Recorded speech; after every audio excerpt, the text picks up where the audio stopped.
Hello, my narcissistic abuse family. I'm talking about kind of a personal experience today. I'm gonna sort of deviate from the semantic narcissistic abuse information because I do feel that there is so much value in validation, shared experiences, and compassion for one another. That has a lot to do with my Instagram account. A lot of us share and validate one another on there, and it's an incredible community. So grateful for it. Same here. So I'm talking today about an experience I had last weekend, actually. So it was date night. Joe and I got pretty sauced. We were drinking a lot. Good escape. All things in moderation, you know. I've said this as a post actually on my Instagram that my inhibitions are lowered when I drink, obviously, like most of us. We do, side note here, have to be very conscientious of our susceptibility to substance abuse, drug abuse, as victims of narcissistic abuse, because that is a vulnerability that goes along with the territory. The gift that keeps on giving from these narcissists that impacted our lives in such a toxic way. But anyway, getting back. So, Joe and I have been drinking on date night, and it's not something I do often, but as I said, it really lowers my inhibitions. And as a victim of narcissistic abuse, this is something that just we do not give a second thought to. Where it similar ties into my last video, hypervigilance is an absolute result of being narcissistically abused. We're always on alert, we're always on guard, which means we're always defensive. We always have our guard up. Because growing up in that environment, you never know when you're going to be attacked or have to defend yourself. Same thing with a narcissistic partner, relationship, anything of that nature. So, it's definitely something I'm working on. But in this circumstance, we'll say, so we were drinking, and Joe said to me, at the end of the night, we were talking, and he said, I love you so much. I am always here for you. I support you 100%, and we're on the same team. Something to that nature. It's a little leery because, as I said, I was drinking, but that was essentially the sentiment. And it made me so sad because I was like, gosh, we've been married 13 years. This is the love of my life. I love him unconditionally, immeasurably. And I know that he loves me the same. I know all this logically. I trust him with all my heart, with everything. I trust him undoubtedly. I love him. I know that he respects me, supports me, all of that. But it took him, actually saying it for me to be like, wow, this is a part of breaking out of hypervigilance, is being mindful and being present and appreciating that we're in a safe environment. And that kind of all hit me at once. I was like, wow, I really am in a loving, committed relationship. Because, I've said this before. I was with a narc creep for about 5 years. That was a nightmare. And that was a very volatile relationship.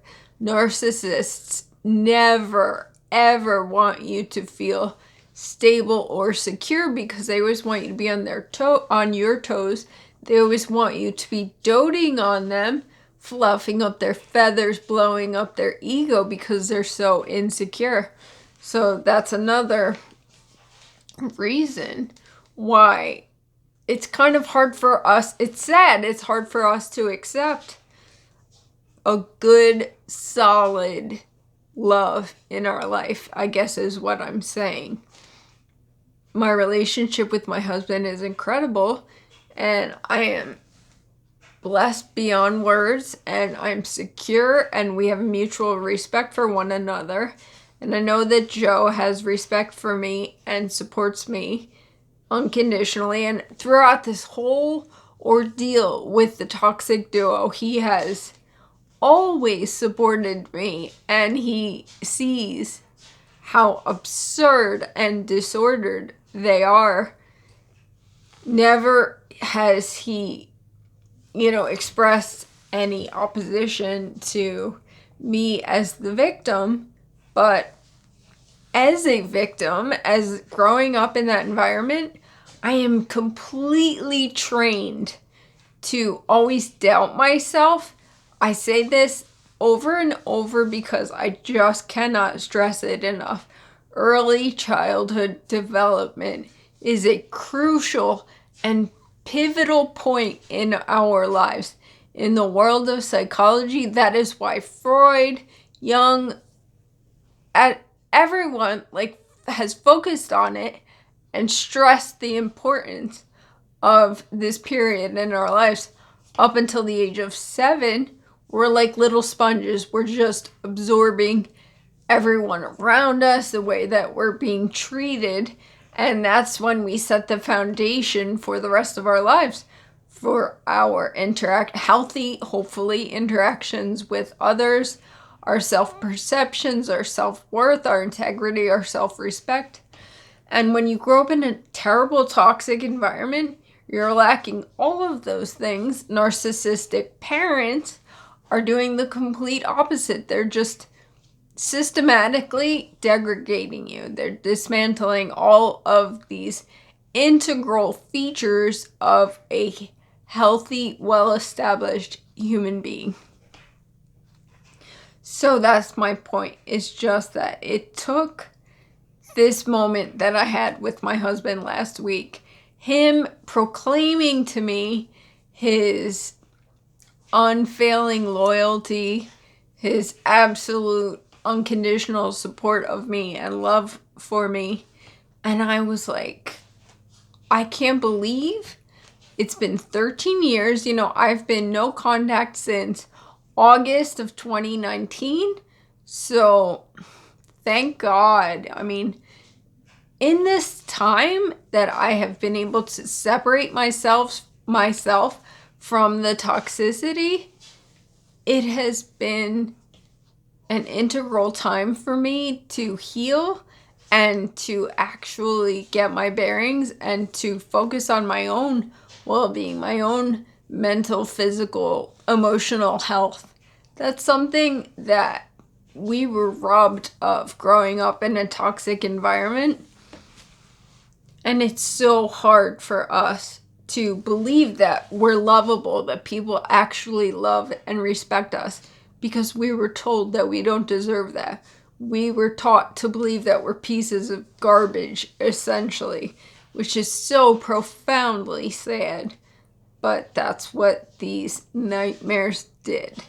And as a parent, or as a child, you're in a position of vulnerability. We all come out into this world level playing field. We're all innocent, perfect, trusting, loving. And when your parent is beyond toxic, disordered to the max, they take advantage of that situation, which again is just exponentially disgusting, profoundly sad, and vile, heinous. Every evil,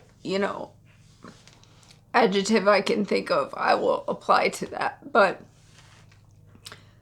my point being that we need to love ourselves, respect ourselves, and appreciate that there are good people out there that love, respect, and appreciate us. when we find our chosen families, it's everything. Love is everything in this world. I don't mean to be corny, but it's true. Forming genuine, meaningful relationships with one another. What else is there in life? So, appreciate and be mindful and recognize that you are worthy, that you are lovable.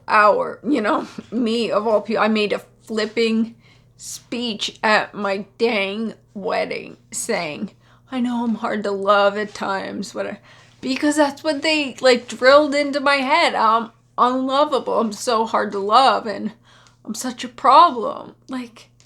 They're the ones that are hard to love. They're the ones that are incapable of genuine, authentic affinity for anyone other than themselves. So, all right, you guys, I love you all. I hope that you take something out of this to better yourself, to validate your experience.